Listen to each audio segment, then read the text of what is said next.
Liberal groups are outraged, and that's just one of the hot topics we'll dive into with our panel. CNN correspondent Erica Hill, chief business correspondent Ali Velshi, national political correspondent Jessica Yellen, and Lisa Bloom, in-session anchor and CNN legal analyst. We begin tonight with President Obama's stunning reversal, or some say flip-flop. He's now trying to stop you from seeing images of terror detainees allegedly being abused. This comes just as Congress hears the inside story of what many call torture.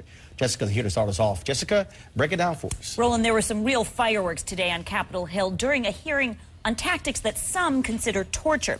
Now, a former FBI agent named Ali Soufan gave dramatic testimony while hidden behind a screen because of threats against his life. He has personally interrogated al-Qaeda suspects.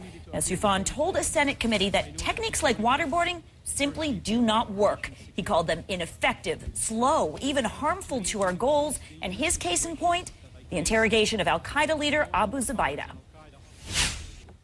Waterboarding itself had to be used 83 times, an indication that Abu Zubaydah had already called his interrogators bluff. In contrast, when we interrogated him using intelligent interrogation methods, within the first hour, we gained important actionable intelligence. Republicans at the hearing slammed his testimony as a political stunt.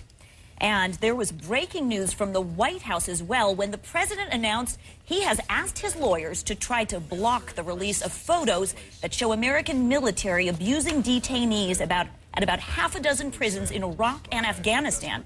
Now, two courts had already ordered the Pentagon to release the photos on May 28th. The administration was going to comply until the president's change of heart. He explained it this way. The publication of these photos would not add any additional benefit to our understanding of what was carried out in the past by a small number of individuals. In fact, the most direct consequence of releasing them, I believe, would be to further inflame anti-American opinion and to put our troops in greater danger. Some of the president's supporters are now accusing him of breaking his promise of transparency. They say Americans have a right to see the photos. And finally, if you think those photos might trigger riots in the Muslim world, Roland, it's worth pointing out that those photos were to be released just about 6 days before President Obama travels to Egypt to deliver that major speech about U.S. relations with the Muslim world. Got a feeling that has something to do with the timing here, so just a little thought there. Folks, with us right now is Anthony Romero, executive director, of the ACLU, which sued to have the photos released, and in Washington, Mark Theissen. He's a visiting fellow at the Hoover Institution, a public policy research center at Stanford University. He also was a speechwriter for President George W. Bush and served under former Defense Secretary Donald Rumsfeld. Now, Anthony, are you betrayed by the president? Absolutely. And I don't believe that the president really fully believes himself what he said today. If these photos are not sensational or incendiary, then why hold them back? So what are you basing it on? Why is he doing this? Why? I think number one is he's afraid of the partisan squabble that's going to come out when the photos are released and they are incendiary. He'll be pushed into a corner to prosecute crimes that did happen. Those photos are going to show torture on Bush's watch. Obama wants to duck the ball on that one. He wants to turn forward and not look back. And these photos are going to pull him back by his coattails and require him to prosecute crimes. But they claim some of these people have already been prosecuted. Is that untrue? And that's not true. That's the second piece about his segment. The highest-ranking person who's been prosecuted for torture and abusive techniques is a lieutenant colonel who was acquitted. Don't give me that. We've studied these. This is the case we filed 6 years ago, before the photos came out of Abu Ghraib. We've been fighting mightily with the Bush administration to get transparency, accountability, prosecutions. We voted for change. Okay, this is more of the same. I've been hearing some heavy sighing coming out of Washington. Mark, seems like you want to jump in there. Sure, absolutely. Well, this is he's right that these are sensational and incendiary, and that's exactly why the president changed his mind. He listened to his military commanders, and he didn't release the photos. If these photos had been released within 2 seconds flat, they would have been up on jihadi websites, and Al-Qaeda would be using them to incite violence. Excuse me, let me finish. And incite violence against the United States. Don't you think they're going to see the light of day? someday. Excuse me, can I get a word in, please? Mark, go right ahead. Go right ahead. And so what these photos are is proof that the system of military justice works. Every one of these photos was taken from an investigation of somebody who had committed an abuse and was brought before the system of military justice. Anthony, there are this isn't just a policy question. This is a legal question. Lisa, go ahead. This is a legal question that's already been ruled upon by 2 courts, which have rejected these national security arguments president doesn't get to overrule and said the photos judiciary. have to be released. So is this likely to end up in the U.S. Supreme Court? Absolutely, you betcha. We're taking it right to the Supreme Court. In the US Supreme Court? Absolutely. Look, you have a block of liberals. You have a block of conservatives. You have some conservatives that believe in the First Amendment and freedom of speech. I'm willing to take my role with those dice. Mark, are you ready to go to the Supreme Court with this? Now, let me interject this one before we go. Are you going to show here? The photos are not incendiary.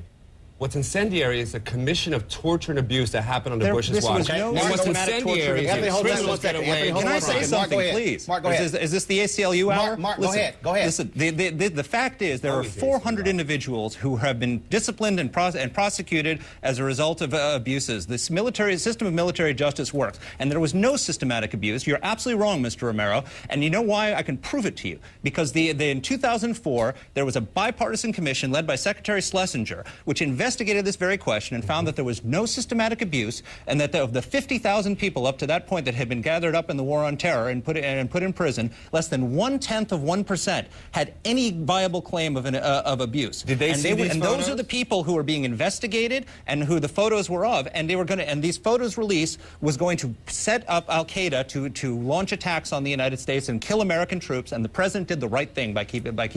Mark, I want to ask you a question. This is Erica Hill in New York, because there's a lot of discrepancy as to what these photos actually show. But the president did say today they're not particularly sensational. And there's a Pentagon official who said to the New York Times they are humiliating but not as provocative as Abu Ghraib. We all know what happened and what the reaction was to Abu Ghraib. If these pictures are not as provocative, could they really be so bad to release? Well, clearly the president thought so. He's seen the photos and he made a judgment that they were. The judgment of our military commanders was that they would be. But listen, here's the problem. What's happening is there are 2 organizations that want these photos released: Al Qaeda and the ACLU, and it's for the reason is they want to spread a lie that there is a systematic torture and abuse by the United States government. Mark, factually incorrect. Go right ahead. American Civil Liberties Union with Al Qaeda, sir. With all due respect. No, we are Americans. Mark, one second. Who believe in transparency and accountability of government. We have labored mightily to make sure that the truth is known. When crimes are committed,